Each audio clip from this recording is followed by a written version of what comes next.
Clang. The snap of bolt cutters split the morning silence like a gunshot. An HOA Karen stood at my gate, barking orders at a nervous tow truck driver. But she wasn't stealing just any Jeep. This was a federal task force vehicle. That single cut turned her into a felon. When I inherited my grandmother's house in Willowbrook Estates, I thought I'd found a safe haven.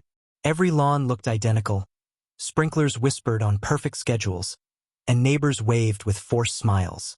It seemed peaceful, but beneath the fresh mulch and pastel paint lurked something rotten. Grandma always told me, "Mijo, stand up to bullies, but do it the right way."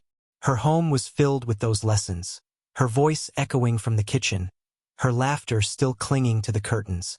I wanted to honor her memory, even as I balanced my service in the military and my new role in a federal drug task force.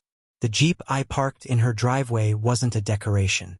It was a government-issued vehicle, loaded with encrypted radios, covert cameras, and surveillance equipment worth hundreds of thousands. To me, it was just another tool in the fight against cartels. To Willowbrook's HOA, it was an eyesore. Enter Bethany Kensington Wright, self-appointed queen of suburbia. Lexus SUV, ruler in her glove box for measuring grass, and a taste for intimidation. For 7 years, she'd been HOA president, using her position to squeeze families into fearful obedience. With her husband sitting on city council, she thought herself untouchable. And then she saw my Jeep. 2 weeks into deployment, I got the email. Violation notice. Unauthorized vehicle storage. The wording was cold, bureaucratic, and smug. A $50 daily fine until my commercial vehicle was removed. My sister Maya, a middle school teacher, tried to reason with Bethany. She showed my deployment orders, offered to tarp the Jeep.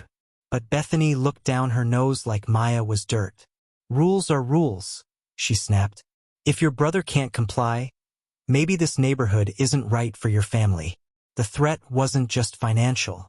She leaned in, hinting she had connections at the school district. Supporting us, she suggested, might affect Maya's job. That broke my heart more than the fines. Soon we learned we weren't alone. The Johnsons, a Marine family, had been fined for motorcycle noise. The Washingtons' Navy parents were cited because their baby cried at night. And the worst part? None of it was real. When Maya dug through Grandma's old HOA bylaws, she found the truth.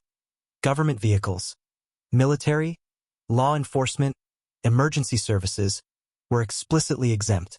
Bethany wasn't enforcing rules. She was making them up. The Jeep wasn't just my vehicle. It was bait for a tyrant drunk on suburban power. From then on, Bethany escalated like she was waging war. She sent registered letters claiming emergency neighborhood degradation. She hired private security to circle the block, photographing my Jeep as if it were a bomb. Maya would call me in tears, her voice cracking through staticky overseas lines. "Tank, they're saying you're dangerous. Parents at school won't even look at me." It wasn't just harassment, it was psychological warfare. My Jeep wasn't just a car to her. It was leverage. By painting it as a threat, she painted my family as outsiders. Neighbors whispered behind fences but never spoke out.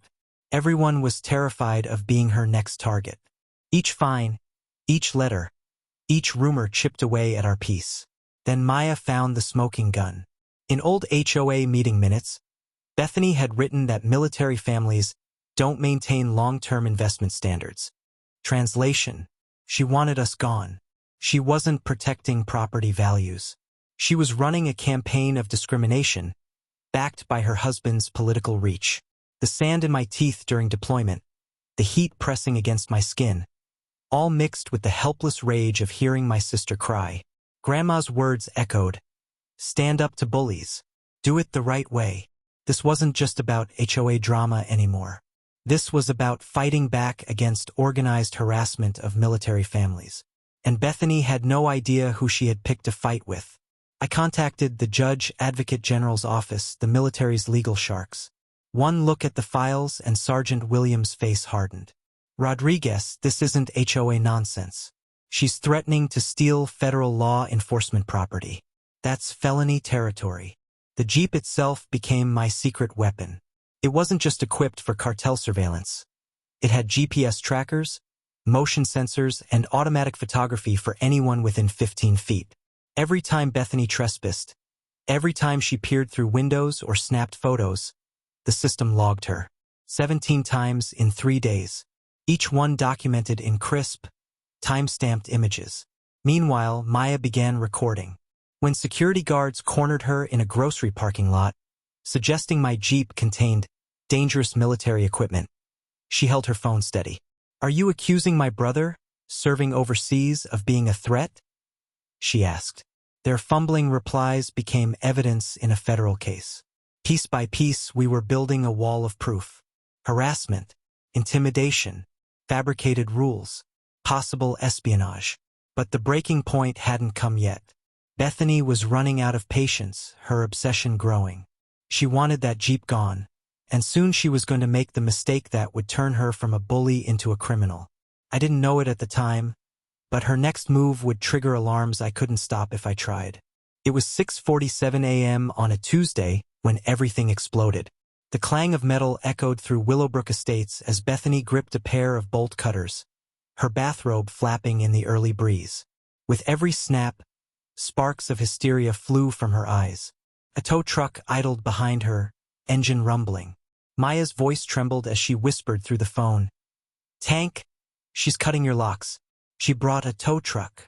Through the shaky camera feed, I watched Bethany pace like a warlord, waving the cutters, screaming at the driver. "Load it up. HOA authority overrides everything." The man froze, staring at the bold decals plastered across my Jeep. Federal Task Force, U.S. government property. His face went pale. "Lady, I'm not touching that for any amount of money." He dropped the chains and bolted, tires screeching as he fled. But Bethany wasn't done. She kicked the gate, furious. "This vehicle violates community standards. I have legal authority." Her shrieks carried across quiet lawns as neighbors peeked from behind curtains. What she didn't know was that the Jeep had already triggered a federal alert. Hidden GPS trackers activated. Cameras uploaded footage directly to Homeland Security databases. Cutting those locks wasn't vandalism, it was national security interference. And yet, Bethany stood there, panting, claiming HOA rules trumped federal law. That morning, she crossed the line from petty tyrant to federal felon. And her downfall was just beginning. News of her outburst spread like wildfire. Mrs. Patterson, an elderly neighbor who'd buried 2 military sons, called every veteran she knew. By noon, a wall of former soldiers stood shoulder to shoulder in front of my grandmother's house, American flags in hand. Tom Henderson, Vietnam vet, spoke loud enough for Bethany to hear. "You want that boy's vehicle, you go through 30 of us first." For the first time, Bethany's reign of fear cracked. Neighbors poured out, coffee mugs in hand, joining the human shield. Maya's voice grew stronger as she called me again. "Tank, you should see this, the whole neighborhood's here. They're not leaving." But Karen doubled down. She dialed police, claiming armed militias were forming. She called fire services, alleging explosive hazards.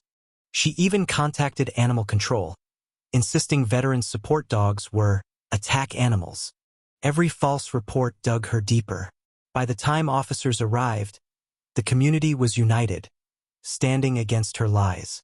And once they saw Federal Task Force decals and activated alerts, their tone shifted. Bethany thought she was fighting a single family.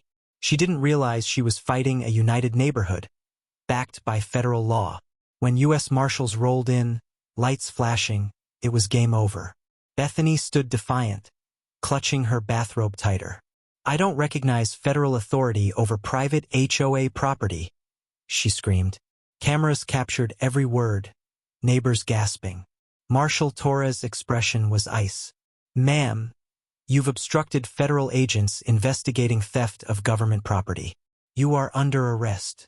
The handcuffs clicked, echoing through the cul-de-sac. Her husband tried slipping away but was met by agents at the back gate. Their suburban empire crumbled in real time. The bully who measured grass with a ruler now faced charges that could bury her for years. In the end, Bethany learned the hard way, no HOA is above federal law. Cutting a simple lock turned her suburban power trip into a federal crime spree. For me, justice wasn't about revenge. It was about proving that families, especially military ones, don't have to live in fear of neighborhood tyrants.